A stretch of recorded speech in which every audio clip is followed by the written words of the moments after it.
但是跟不了。崩啊！师哥找的这一个磁铁啊，瞅着黑黢光呢，有点像普磁，普磁就没有价值了哈，普磁直接扔铁堆就行了。但是咱们怎么区分它呀？咱们用火一烧，看它去不去磁就知道了。来，师哥烧它。吓老子一跳！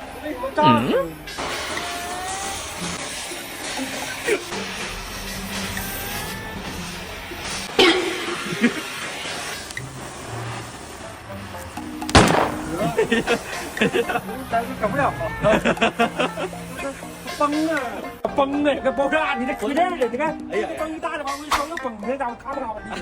给死哥吓完了。这崩俩不超胖了。哎呀，这崩哗哗的，你看一个大张哗崩着的，完崩这了，我一烧这个小的，哗，你看稀里哗啦的。当然你就不烧了啊，因为这个东西烧完它爆炸，因为它里头含量它不一样，它有的时候炸危险。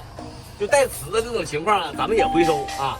因为这个强磁啊，种类特别的多呀。老铁们在收这种强磁的时候，我建议哈，一样啊，咱们把一样都给它分开。比如说这种小球的，是不是？小珠的，咱们就单独把这小珠的放一块儿。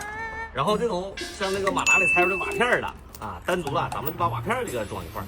因为它里头的含量不一样，它价格它也不一样。如果说你都放一块儿，当然我也收。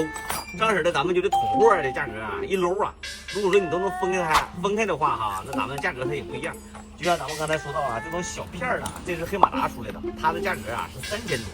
像这种普通啊，马达电机里出来的，这个1公斤呢才2000多，是不是？那像这种大的呀，这种不好消磁的呀，它的价格啊才1000多。啊，你要是你都放到一块儿了，你说咱们收低了你不合适，收高了我不合适，是不是啊？所以说建议啊，咱们老铁把一样一样的强磁啊，尽量给它分开啊，单装。学会的老铁记得收藏点赞，我帮大家多挣钱。红心给我们点一点 ，OK。看归看，别忘点个赞。